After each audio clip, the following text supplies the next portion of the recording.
Hello guys, greetings everyone. So today's problem of the day is minimum common value, and it is a pretty easy question. In this we are given two arrays num1 and num2, and they are already sorted in ascending order, and we have to return the minimum integer that's common in both array. If we found no common integer, we'll just return -1. So essentially what this question says, we have you are given with a array. Let's make a array first. Here we have two arrays, num1 and num2.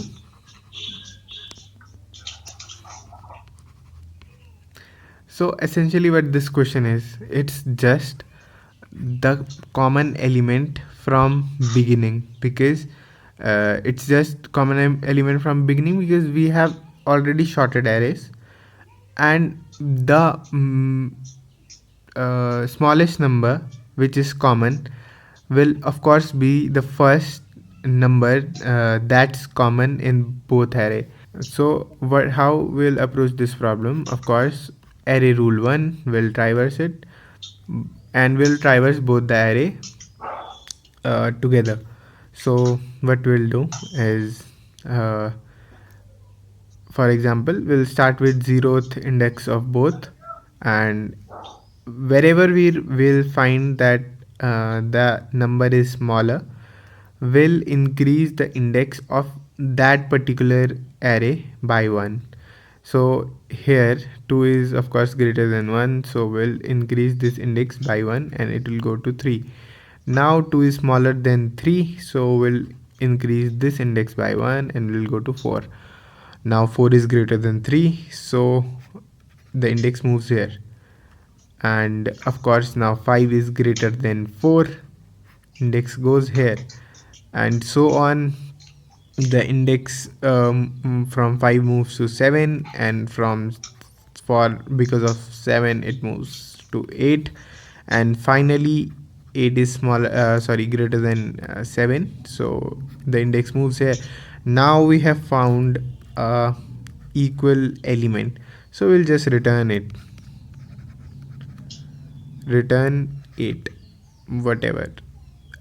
So this is how we'll get our answer. But how about when we have no elements common? So now we have no element in common, so we'll return -1 when we traverse the array, at least one of the array completely. So like here we'll traverse num1 completely, we'll exhaust it. So if the condition arises that we have traversed all our array and we didn't find anything common, we'll just return -1 and it will solve our problem.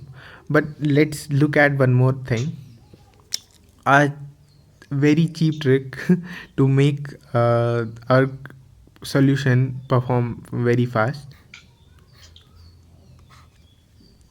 Say its starting element is 2, ending element is 12, and starting element is 13, and ending element is say 42. If the ending element of this array is 12 and the starting of this array is 13, so of course there won't be any common element between them. Of course there won't be any common element, so we'll just return -1 here. And of course we can check this vice versa in nums1 case also. So now let's look at the solution really fast.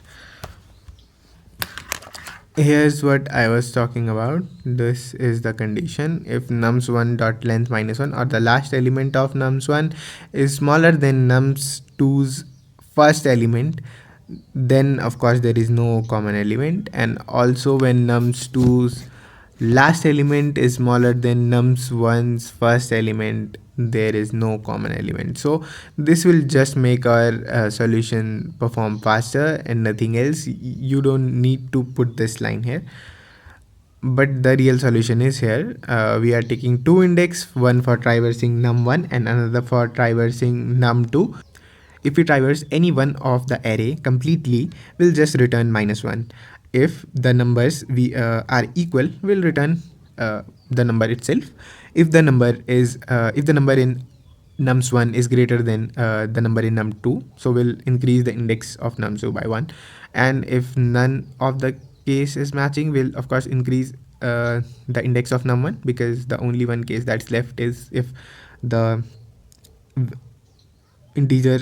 the index, the value in nums1 is smaller than the value in nums2, so we'll increase its index. So that was the question. Hope you learned something. Have a good day. Bye bye.